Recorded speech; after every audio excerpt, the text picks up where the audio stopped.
Hello friends, welcome to Creative Medicine. In this lecture, we will learn about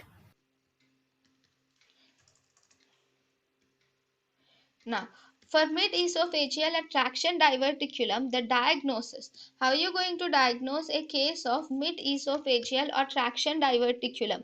So, for mid-esophageal or traction diverticulum, we will have to do a barium swallow. Barium swallow lateral view is done mainly to determine which side the lesion is, and this barium swallow is the investigation of choice.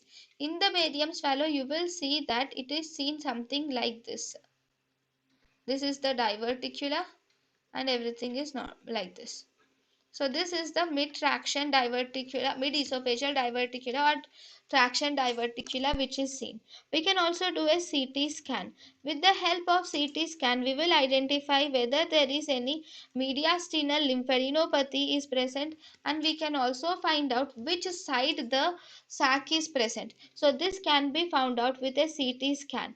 Manometry is important in all the patients. It is mainly done to identify the primary motility disorder which is responsible for this mid-esophageal or traction diverticula. So among all of this, barium swallow is the investigation of choice.